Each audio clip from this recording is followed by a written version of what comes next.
Praise the lord. దేవునికి స్తోత్రం. ప్రభు నామములో అందరికీ శుభములు. ఈరోజు స్ప్రింగ్ ఆఫ్ విజ్డమ్ జ్ఞాన ఊట అనే కార్యక్రమంలో లేమికి భయపడి మత్తు నుండి మేలుకో అనే అంశమును ధ్యానిద్దాము. తల్లిదండ్రులు మీ బిడ్డలను ప్రోత్సహించి సిద్ధపరచండి. బిడ్డలందరూ కంటత వాక్యము వీక్లీ క్విజ్ నోట్ చేసుకోనండి. ప్రార్థన చేసుకుందాం. మహాపరిశుద్ధుడవైన మా క్రీస్తు ప్రభువా, నీ నామమునకే లెక్కలేనన్ని స్థుతులు స్తోత్రములు తండ్రి. గడిచిన దినములన్నిటిలో నీ కాపుదలనిచ్చి నడిపించుచున్నందుకై నీకే వందనములు ప్రభువా. నీ వాక్యంతో మీరే మాతో మాట్లాడండి. జుంటితేనె ధారల కన్నా మధురమైన నీ వాక్యమును మేము ఆసక్తితో ఆలకించి అంగీకరించుటకు నీ కృప మాకు దయచేయండి. నీ బిడలమైన మేము వాక్యముతో ఉదక స్నానము చేసి మమ్మల్ని మేము పరిశుద్ధపరచుకున్నటకు, నీ పరిశుద్ధతలో పాలు పొందుటకు నీ సహాయం మాకు అనుగ్రహించమని యేసయ్య పరిశుద్ధ నామములో బ్రతిమాలు వేడుకొనుచున్నాను తండ్రి. ఆమేన్. వాక్యము సామెతలు 20వ అధ్యాయం 1 నుండి 15 వరకు. సామెతలు 21. ద్రాక్షారసము వెక్కిరింతల పాలు చేయును, మద్యము అల్లరి పుట్టించును. దాని వశమైన వారందరూ జ్ఞానము లేనివారు. దేవుని జ్ఞానము పవిత్రమైనదై మంచి ఆలోచనలతో శాంతి సమాధానములను కలిగిస్తూ మనకు సహాయం చేస్తుంది. ఆ జ్ఞానము లేని వారందరూ దేవునికి అయిష్టమైన కార్యాలైన మద్యపానము చేస్తూ అల్లరి అపహాస్యములు పుట్టిస్తూ వెక్కిరింతల పాలవుతారు. ఆహారం కాని దాని కొరకు, సంతృష్టి కలుగజేయని దాని కొరకు బానిసలై వారి కష్టార్జితమంతా వ్యయపరుస్తారు. కుటుంబమును నిర్లక్ష్యం పాలు చేసి వేదనకు గురి చేస్తారు. దేవుని జ్ఞానము దైవ భయము లేనివారు ఇట్టి వ్యసనములకు బానిసలవుతారు. వీరిని విడిపించి శుద్ధులుగా చేయగల పరమౌషధము క్రీస్తు రక్తము. 1 యోహాను 1:7. యేసు రక్తము ప్రతి పాపము నుండి మనలను పవిత్రులనుగా చేయును. సామెతలు 22. రాజు వలని భయము సింహగర్జన వంటిది. రాజునకు క్రోధము పుట్టించువారు తమకు ప్రాణమోసము తెచ్చుకొందురు.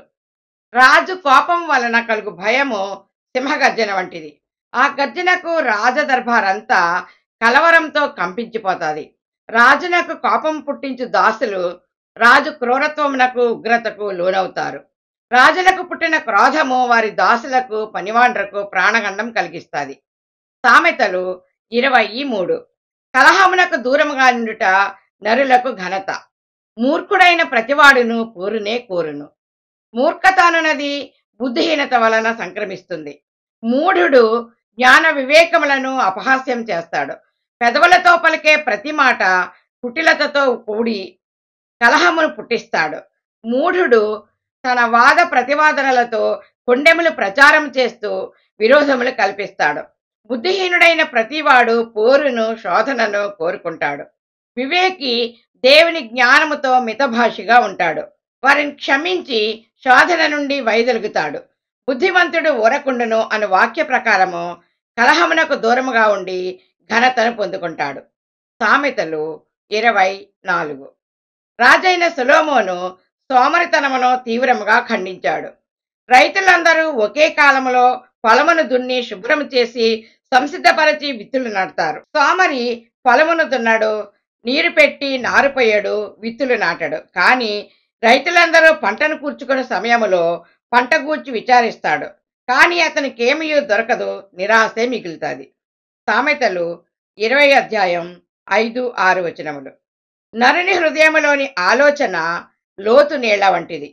వివేకము గలవాడు దానిని పైకి చేదుకొనును. దయచూపు వానిని కలుసుకొనుట అనేకులకు తటస్థించును. నమ్ముకొనదగిన వాడు ఎవరికి కనబడును?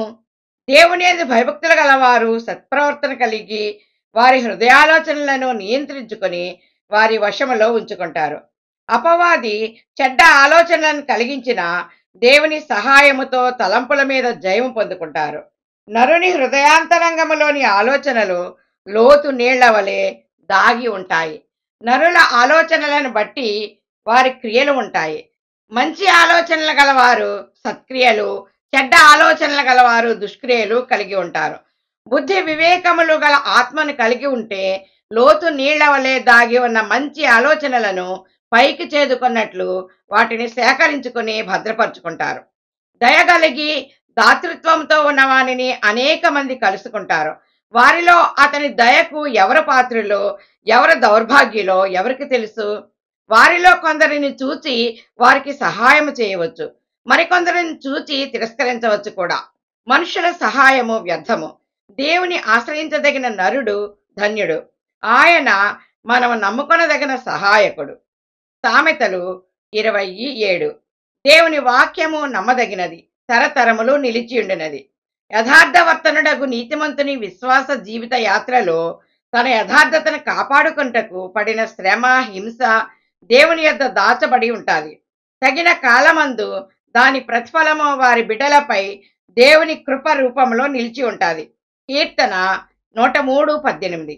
ఆయన కృప యుగ యుగములు నిలుచును, ఆయన నీతి వారికి పిల్ల పిల్ల తరమున నిల్చును అను దేవుని వాక్య ప్రకారము యథార్థవర్తనుడగు నీతిమంతుని పిల్లలు వాని తదనంతరము ధన్యులగుదురు. సామెతలు 28:9. న్యాయ సింహాసనాసీనుడైన రాజు తన కన్నులతో చెడుతనమంతయు చెదరగొట్టెను. నా హృదయమును శుద్ధపరచుకొని ఉన్నాను, పాపము పోగొట్టుకుని పవిత్రుడనైతిననుకొనదగిన వాడెవడు? న్యాయవంతుడైన రాజు పరిపాలన అంతా నీతి న్యాయాలతో పాలిస్తాడు. అన్యాయ అక్రమాలను నిషేధిస్తూ పరిపాలనంతా రాజు తన కనుసన్నలతో వివేచిస్తాడు. చెడుతనమాన మాట కూడా వినబడకుండా అక్రమం అంతటినీ చెదరగొట్టి నిర్మూలిస్తాడు, నీతి పాలన జరిగిస్తాడు. తరతరములు ఉండు న్యాయ సింహాసనాసీనుడైన రాజు యేసుక్రీస్తే. హెబ్రీ 7:3. ఆ షాలేము రాజును మహోన్నతుడగు దేవుని యాజకుడునైన మెల్కీసెదెకు నిరంతరము యాజకుడుగా ఉన్నాడు. అతని పేరుకు మొదట నీతికి రాజనియు తరువాత సమాధానపు రాజనియు అర్థమిచ్చినట్టు షాలేము రాజు అని అర్థం. యేసుక్రీస్తునకు ముందుగా సూచన ఆయనే. యెహోవా మనకు న్యాయాధిపతి, శాసనకర్త, రాజు. ఆయన మనలను రక్షించును. ఎవరికి వారే తమ హృదయమును శుద్ధిపరచుకోలేరు.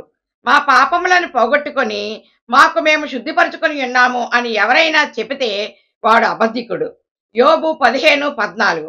శుద్ధుడగుటకు నరుడు ఏపాటివాడు, నిర్దోషుడగుటకు స్త్రీకి పుట్టినవాడు ఏపాటివాడు అని వాక్యం. హెబ్రీ 13:12. యేసు కూడా తన స్వరక్తము చేత ప్రజలను పరిశుద్ధపరచుటకై గవిని వేలుపట శ్రమ పొందెను.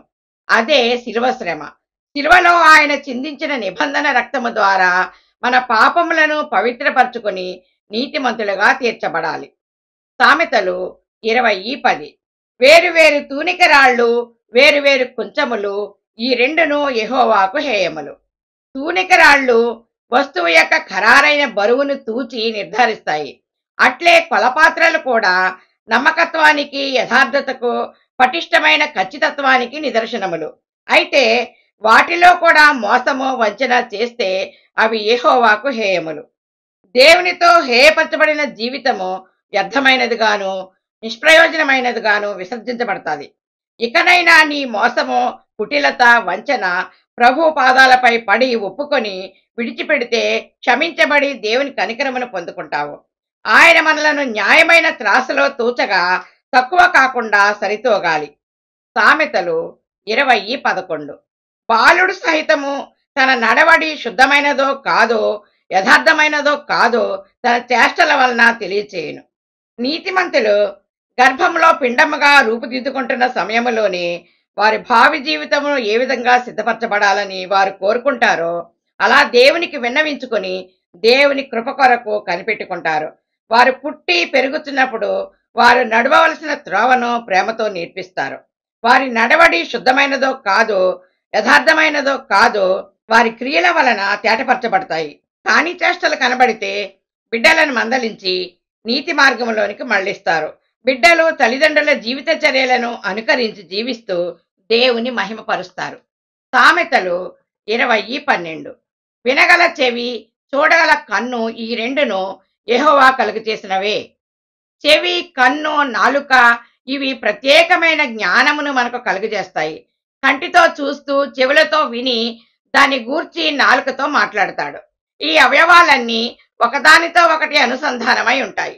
ఇవి మనకు తెలియజేసే విశేషమైన జ్ఞానమును సద్వినియోగపరచుకొని దేవుని మహింపరచాలనే ఉద్దేశముతో ఆయనే మనకు కలుగజేశాడు. కానీ మనిషి ఇంద్రియ జ్ఞానాన్ని దుర్వినియోగపరచి పాపమును జుడుకుంటున్నాడు.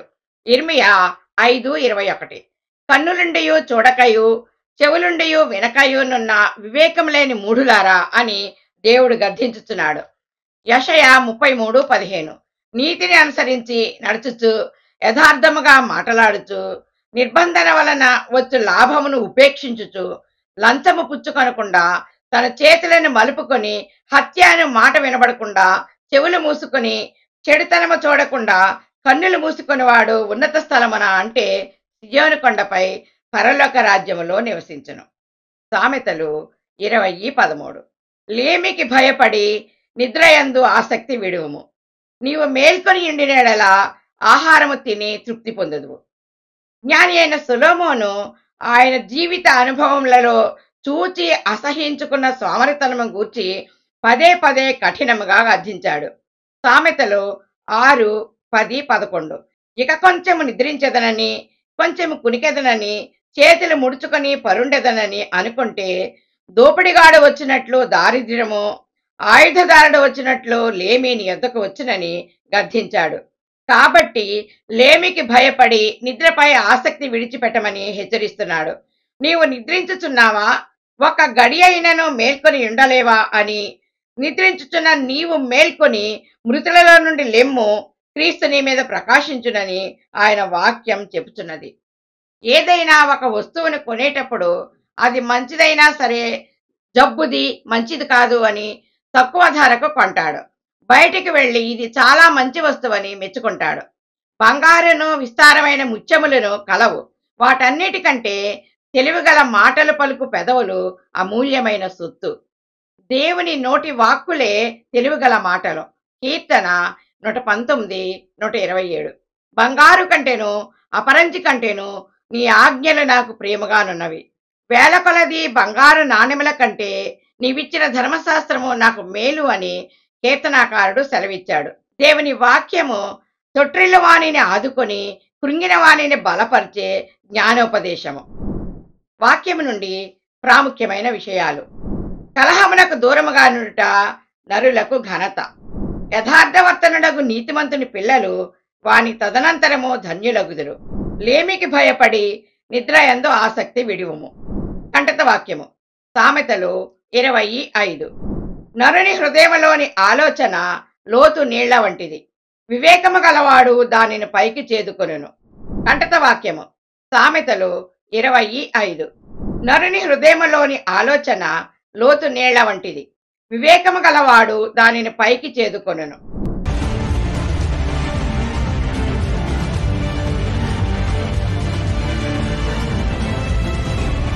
Weekly quiz. వాక్యము నుండి క్విజ్ జవాబులను కామెంట్స్ లో పెట్టండి. క్విజ్ లో మీరు పాల్గొని మీ స్నేహితులకు షేర్ చేయండి. వీక్లీ క్విజ్ ను ఫాలో అవ్వండి. 1. మద్యము డాష్ పుట్టించును. ఏ అల్లరి, బి అపహాస్యము, సి క్రోధము, డి ద్రోహము. 1. మద్యము డాష్ పుట్టించును. ఏ అల్లరి, బి అపహాస్యము, సి క్రోధము, డి ద్రోహము. 2. డాష్ నకు దూరముగా నుండుట నరులకు ఘనత. ఏ వివాదము, బి విరోధము, సి కలహము, డి జగడము. 2. డాష్ నకు దూరముగా నుండుట నరులకు ఘనత. ఏ వివాదము, బి విరోధము, సి కలహము, డి జగడము. 3. నరుని హృదయములోని డాష్ లోతు నీళ్ల వంటిది. ఏ సదాలోచన, బి దురాలోచన, సి ఆలోచన, డి అనాలోచన. 3. నరుని హృదయములోని డాష్ లోతు నీళ్ల వంటిది. ఏ సదాలోచన, బి దురాలోచన, సి ఆలోచన, డి అనాలోచన. దేవుడు ఈ కార్యక్రమమును ఫలింపచేయునుగాక. ఆమేన్. అనేక మందికి వాక్యం అందించబడాలనే మా గోల్ రీచ్ అవ్వాలంటే లైక్ చేయండి, షేర్ చేయండి, కామెంట్ చేయండి, సబ్స్క్రైబ్ చేయండి. మీరు కూడా ఈ చిన్న పరిచర్యలో పాలు పొంది మేలు పొందాలని మా ఆకాంక్ష. మేలు పొందుకున్న ప్రతి ఒక్కరూ ప్రార్థన సహాయం కొరకు మాకు తెలియచేయండి. మా phone number 8639839464. God bless you.